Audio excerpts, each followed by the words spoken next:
I'd like to introduce you to Simon Pierse. Simon was born in London and he studied painting at the Slade School of Fine Art and then later went to the Accademia in Florence. And between 1992 and 2016, he was a lecturer at Aberystwyth School of Art, and that's where I met you. And we're here today to talk about your up-and-coming exhibition at the Museum of Modern Art Machynlleth, and it's titled Indian Yellow. My first question is, who were your early artistic influences? Well, I suppose very, very early, it was Tintin, Hergé's character, and the cartoon books, graphic novels I suppose we should call them now, Right. which I used to get out from the library in Eltham where I grew up. And I actually started my own Tintin book with my own story, and I got as far as page 42 before I realised I wasn't going to finish the whole story in the 62 pages, which was the standard format then. Anyway, so that's really the very beginning. I can remember being struck by certain paintings at junior school. They had this loan scheme, and every year you'd get a change of paintings on the wall in the hall and so on. And I do remember The Boyhood of Riley and The Fighting Temeraire, possibly Ophelia. But when I was a teenager, when I started to become interested in art, I was guided towards a discovery of Lucian Freud. I'd also discovered a number of other artists, but it was Lucian Freud and then later Ewan Hugo, my school teacher, my art teacher, took us to sixth formers to an exhibition of Ewan Hugo. Those are the main influences. I loved Monet, Sisley. So that was about it, really. Okay. So, what was it like growing up in London? Well, I had the most conventional and some would say boring experience growing up in southeast London, which was really deepest suburbia, mile upon mile of bow-fronted, semi-detached houses with monkey puzzle trees and the odd gnome. Oh, right. And very conventional. Mm-hmm. And my parents were both civil servants who commuted to work on the train every day and came back. Mm-hmm. And I didn't really travel. I was quite a sort of dreamy boy, I suppose. And we had our 2-week holiday in the summer, and we went to various places. My mother would hire a caravan, and she'd find the best place for us to go. So we went to Scotland, we went to Wales a couple of times, but I didn't actually fly. I never flew on an aircraft until I was about 23 or 24. Mm-hmm.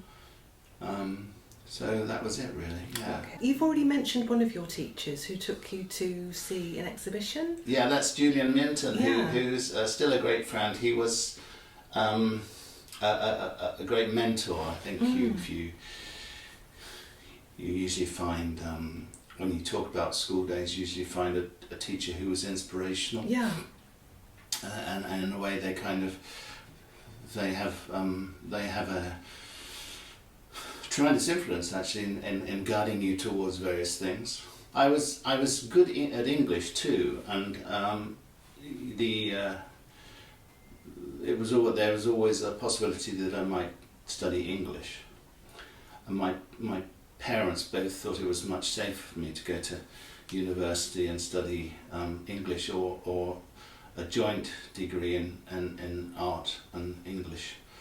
But it was Julian who took me to the Ewan Ugolo show at the Whitechapel, and he took us to his home. He showed us art, and I kind of identified with this picture of myself as an artist. So quite against my parents' wishes, although they did support me, and you know, they paid my maintenance grant and everything.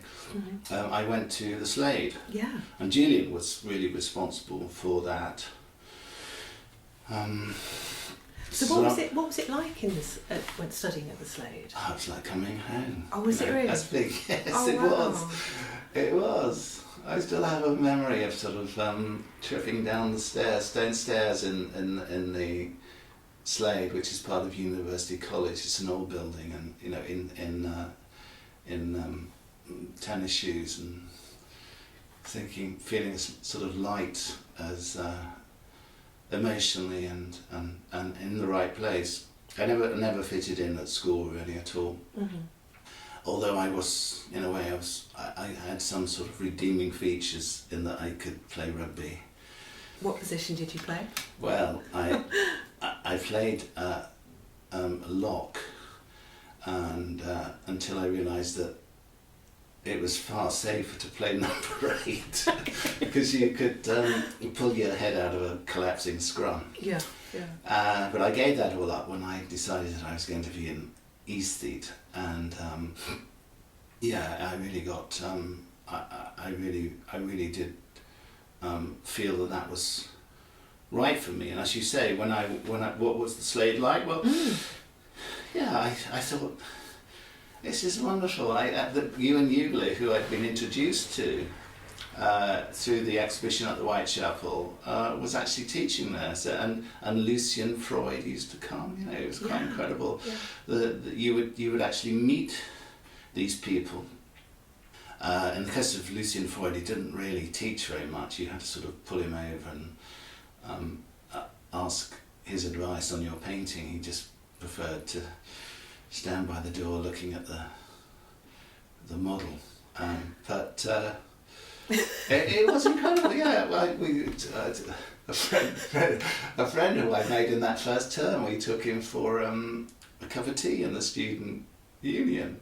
Lucian Freud. Can you believe it? Can you believe it? You know, it was like, yes, it was wonderful, and I felt it wasn't just the fact that you met your heroes, but I was surrounded by everybody else who was engaged in art, and art was a serious activity. It was hard work, and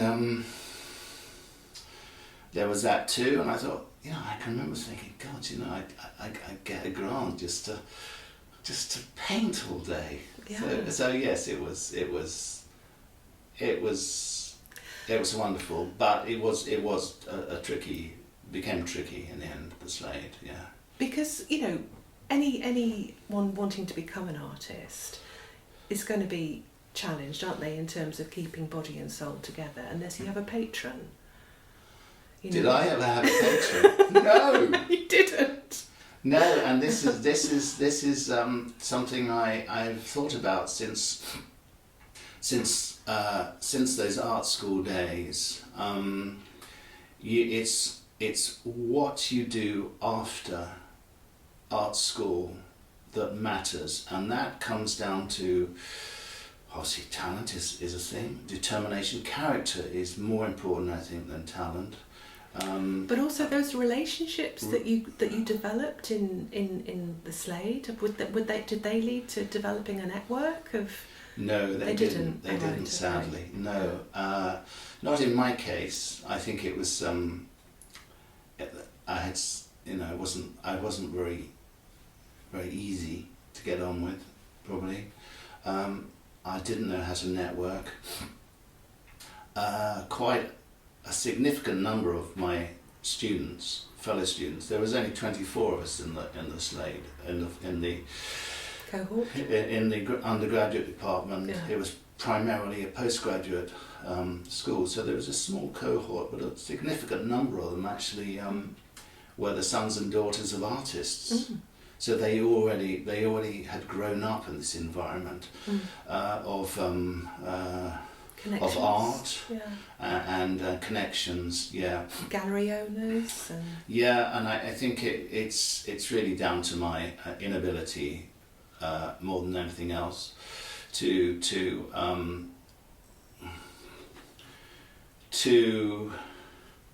work in a network of other people and to work in collaboration with other people. The other thing, of course, was I didn't have any money, and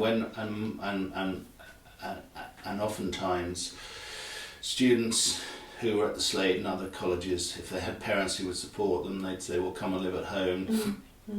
Have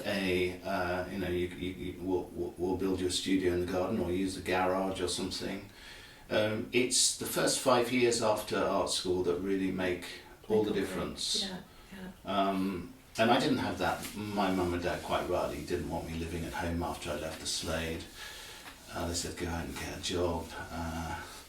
I didn't have anywhere to paint. I did manage to convert a studio in the Surrey Docks. I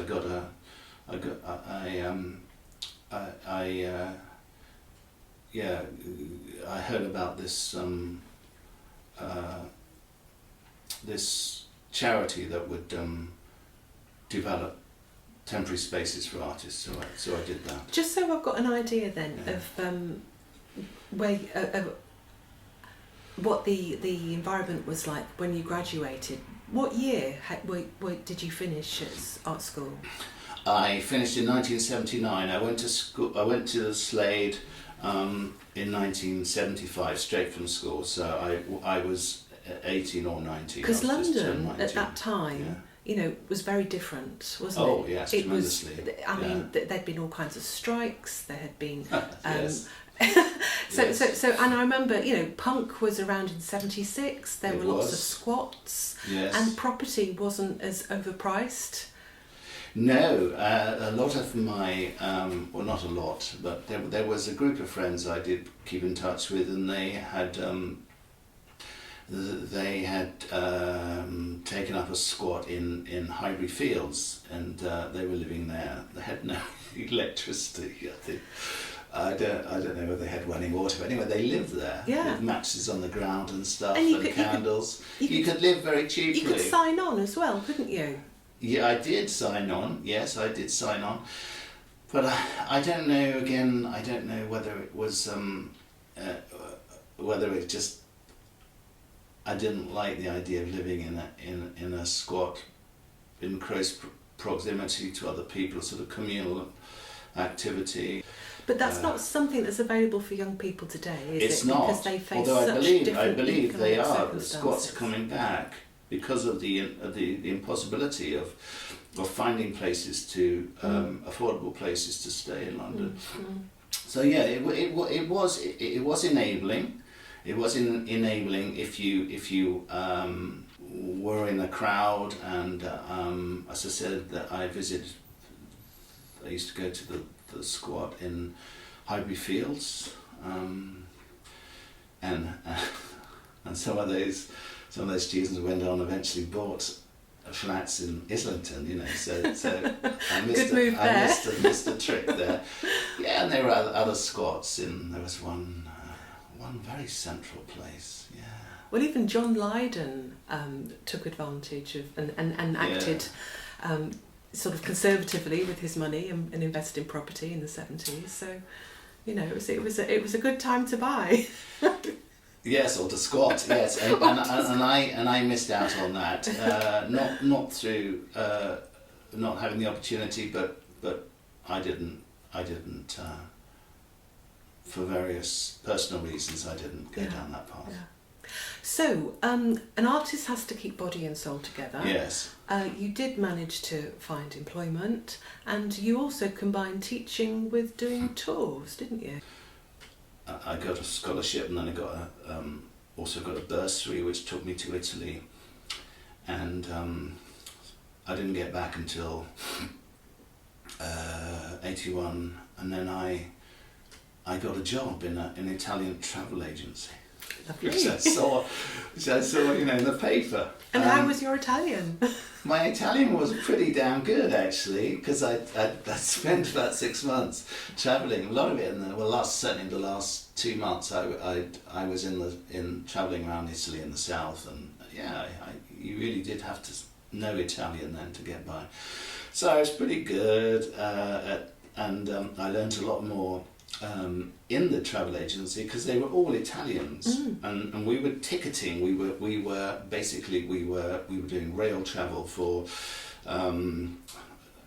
Italian immigrant workers who used to go back with their whole families, often back to the Calabria and Sicily and places. So I was there for I think almost 2 years. And I was living with Julian then. I'd moved into his house, beautiful house in Brixton. I was living in his basement, and he said, well, why don't you get a proper job? And I thought, I've got a proper job, What did he mean? Well, a career is what he meant. Right. When I got back from Italy, I'd also been offered some teaching at evening classes through a friend of a friend. So I was working in the Italian travel agency during the day, and then in the evening I get the tube up to Highbury in Islington, and then I'd teach evening classes. And the two jobs enabled me to save a bit of money, which was eventually what I used to go to India for 3 months.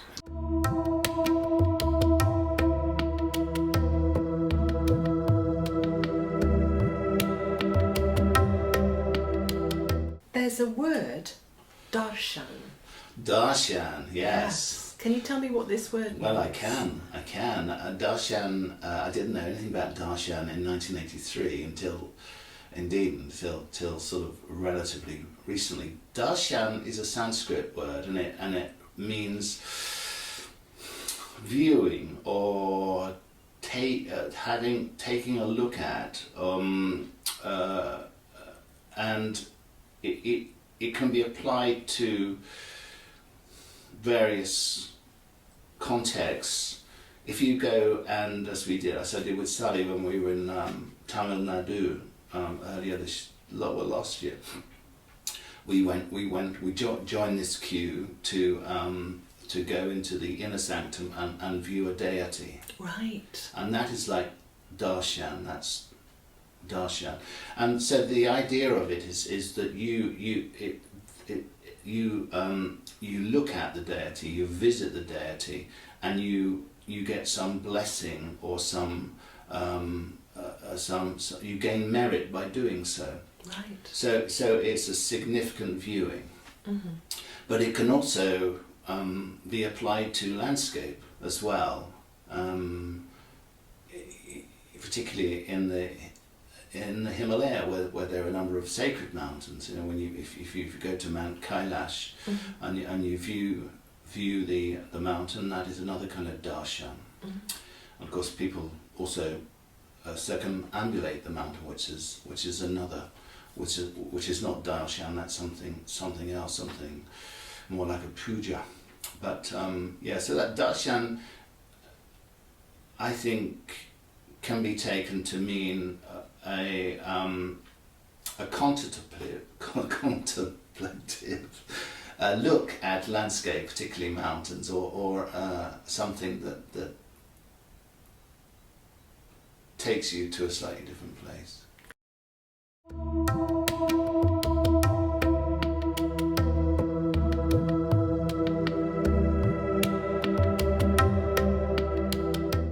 Because you once said to me that a mountain will decide when it wants to reveal itself to you. Can you explain what you meant by that? Well, it's all tied up with darshan, isn't it? In fact, I mentioned that the mountains are seen in many religions, many Eastern religions. The certain mountains in the Himalaya are seen as abodes of deities, or even sacred in their own right. And so when a mountain reveals itself, in other words, when the clouds part and it shows itself, it is like a darshan. It's a moment of revelation. But in another real sense, I think mountains are often hidden. You know, and that is ingrained really in my experience of seeing mountains, and it goes back to my father. But if you were to if you look at, Google any mountain on the net now, you get these beautiful sort of clear visions, every detail standing out, dark blue sky.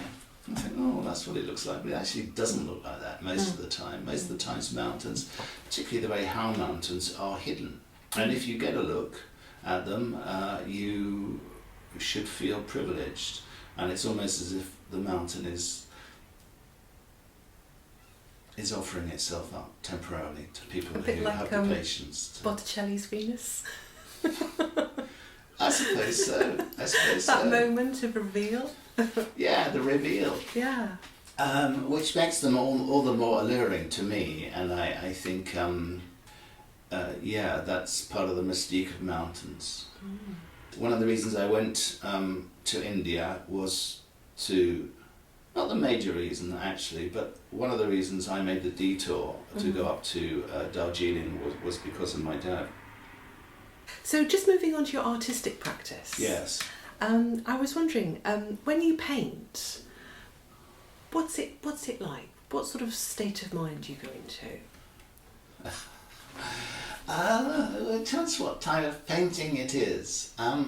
If I'm sketching on the spot, if I'm working, like I did a series of painting sketches of the Italian Alps, it's a period of quite intense concentration. It lasts for maximum 3 hours, because even if it's the weather is fairly constant, I mean, you could, as I said, clouds come over and you might lose what you're trying to paint. So you pack up at that point, or even if that doesn't happen, the light moves around to such an extent the shadows will change within 3 hours. So it's 3 hours of very concentrated work. If I'm working on the studio, I'm working from off screen sometimes, or I'm using other reference material, sketches and things like that, where I'm combining the two. That's a much slower, more reflective practice. I have the radio on. I was going to ask, do you have anything that you listen to? I have Radio 4 on all the time. Yeah. And it's a much more relaxed kind of activity. I'm often almost gone into autopilot. I can listen to the radio, and there's another part of the brain that is making decisions about the painting. But often I stretch them up, and often I mean, that is just a painting I've painted over, which is going to be something else. But I leave them lying around, and sometimes I put them by my bed at night and look at them last thing at night and first thing in the morning. And you think, oh, no, that's wrong. That bit doesn't work, or there's not enough sunlight in it, or something. So I come back to it again and again. And the paintings don't come to a fine art end in one sitting. They might. There's some cases that in the paintings in this exhibition that I started in 2007. and I've taken them out and reworked them. Mm. Does that answer your question? What sort of a mood Well, am I in? well, what you're taking us on is a journey of sort of the initial moment, Yeah. and then the reflective process, Yes. and how it can span a long period of time. So, of the work of yours that I've seen, and in particular this current exhibition, Yes. your paintings are almost dreamlike. Yes, and I'm pleased you say that, although I don't know quite what you mean by dream. Well, would you agree that your paintings are a kind of portal, a means to which to transport the viewer back to the place where you were? I would like to think so. I think that's a bit of a tall order. I paint like most artists. You paint for yourself, and what I'm trying to do in these larger studio pictures is I'm trying to recapture a moment that I have experienced in a place, and that will usually entails using different images, putting them together, moving things around, reversing things, adding figures, taking things out. But essentially, it's when the painting works, I get these subliminal kind of flashbacks to being there, and that's when I know that it works. Mm-hmm. So if that is dreamlike, I suppose that's right. It's not dreamlike like a De Chirico painting or something like that, but I'm trying to hold and make manifest a moment that I've had in a particular place. That's what I'm trying to do. Yeah. Whether other people get it, well, they can't get it really, can they? Because it's personal to me, but it may resonate for them in a different way. It may remind them of a different place, the light, the colours, the landscape may remind them of a different place, which will trigger that feeling of memory, and it might be somewhere I've never been, you see. This portal, if you want to call it that, is a window, I suppose. It's a window onto the memory of a place that I've had. Yeah.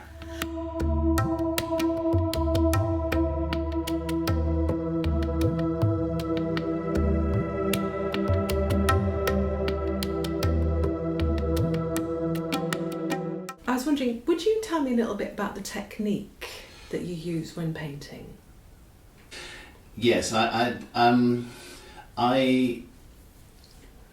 work in quite a sort of high-coloured, high-pitched colour. I suppose for watercolour. I'm not a big fan of wishy-washy watercolours, and I think some of that comes from my training as an oil painter, and a number of things people have said to me over the years is that not entirely as a compliment, I think, some of them, but that I use all the opaque pigments in watercolour. Some are more translucent than others. If you crimson lake, if it's got lake in the title, it's usually a translucent one, whereas I use cerulean blue, cobalt violet, Naples yellow, which are all pretty opaque pigments, and they also have granulating properties, so they kind of, which means that they create a sort of surface of patina really on the surface of the watercolour, and I like that. And actually, all three of those pigments I took from oil painting. I used when I started using tubes. I bought the same pigments as I'd been buying in tubes of oil paint. So that's just something about my technique. I work upright on an easel. Mm-hmm. Also, as an oil painter that might surprise some people, and I find it gives a freeness to my brush work. It doesn't dribble as much as you think, actually, and I even use Some of the brushes I use in watercolour actually are oil painting brushes. So that there's a bristle brush, Okay. a dirty one, which I use, and I sort of scrub with it. So I'm trying to get away from that sort of beautiful washes done with a sable brush. I want a bit more. I want a bit more edge to my painting. So that maybe explains a little bit. I still stretch the paper. I occasionally use colour inks in conjunction with watercolour.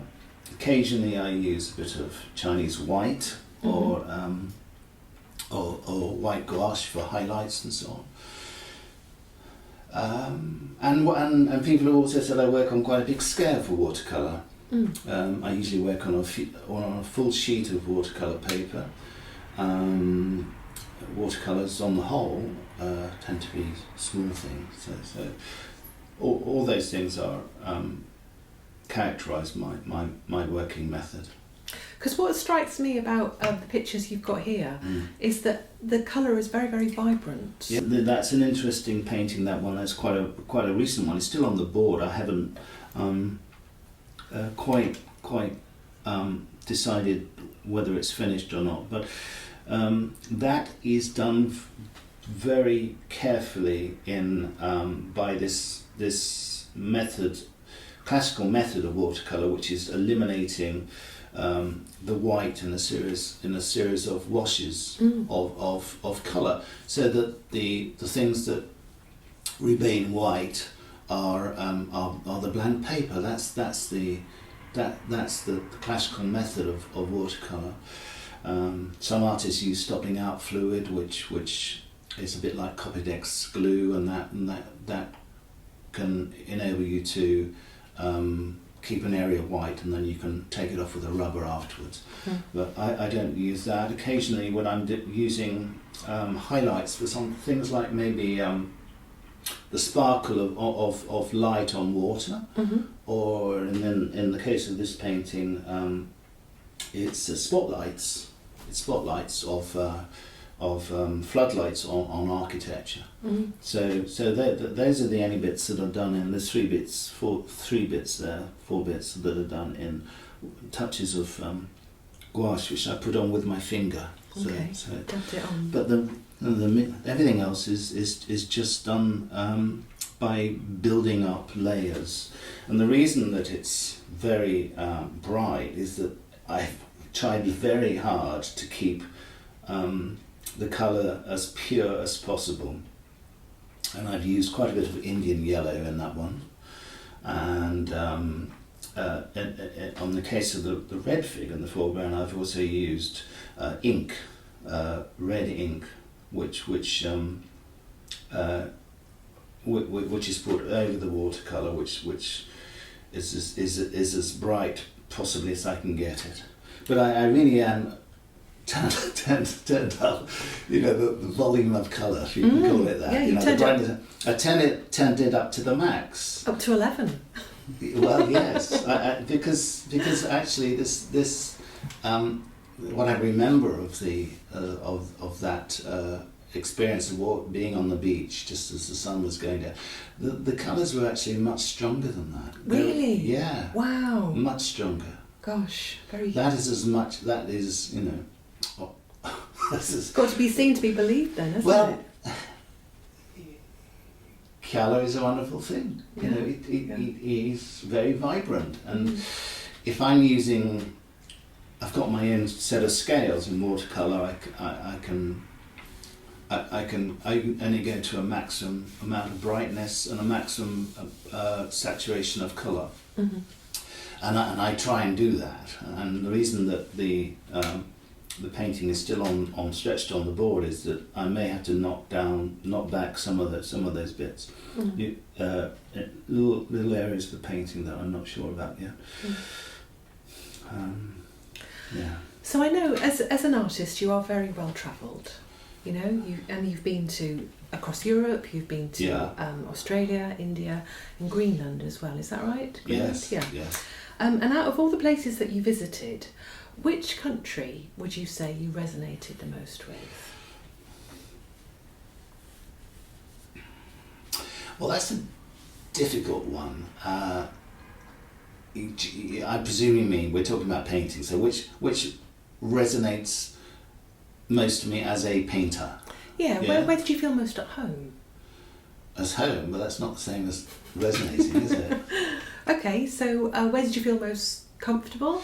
The place I feel most at home is Australia, but that's largely due to the people. Okay. And the warmth. I like the warmth of Australia, although it's not in Melbourne. It's pretty rainy and cold, but generally speaking, it's a Mediterranean sort of climate. Yeah. Around the edges, and I love the people, and that's where I feel most at home.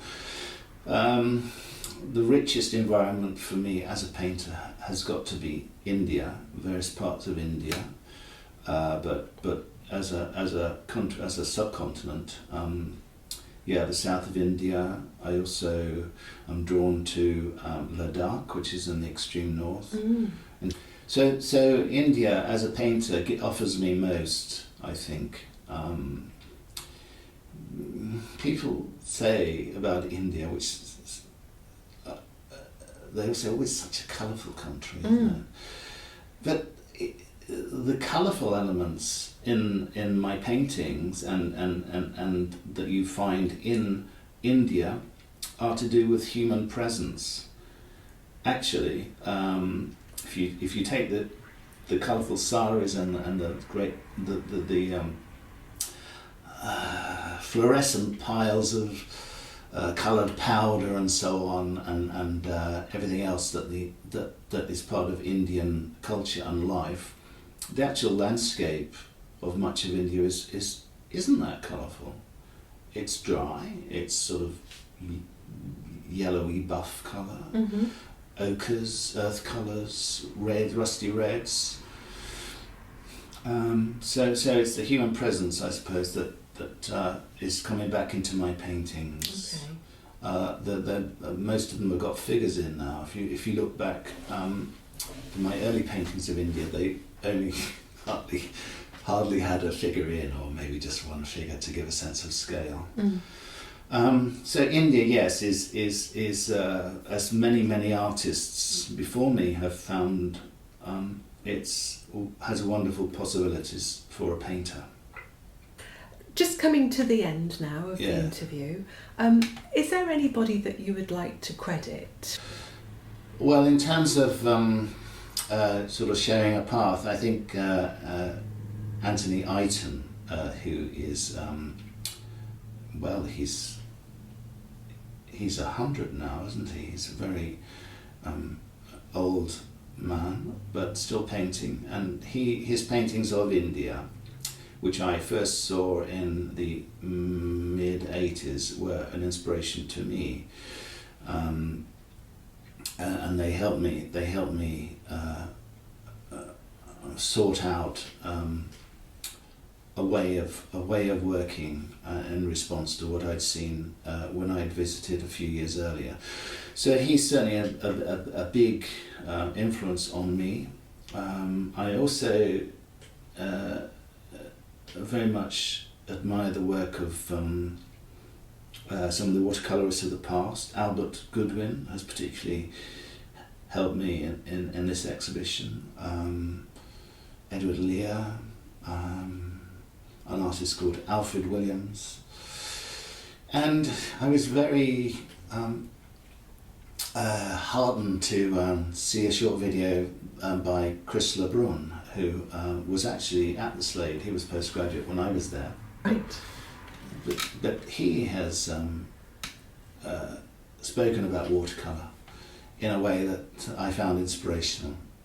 He said, contrary to what most people think, watercolour is actually a very robust medium. It's not this kind of thing where you gently work away with sable brushes, but it can take a lot of bashing. You can scrub it down, you can rework it. He said, and for somebody as important in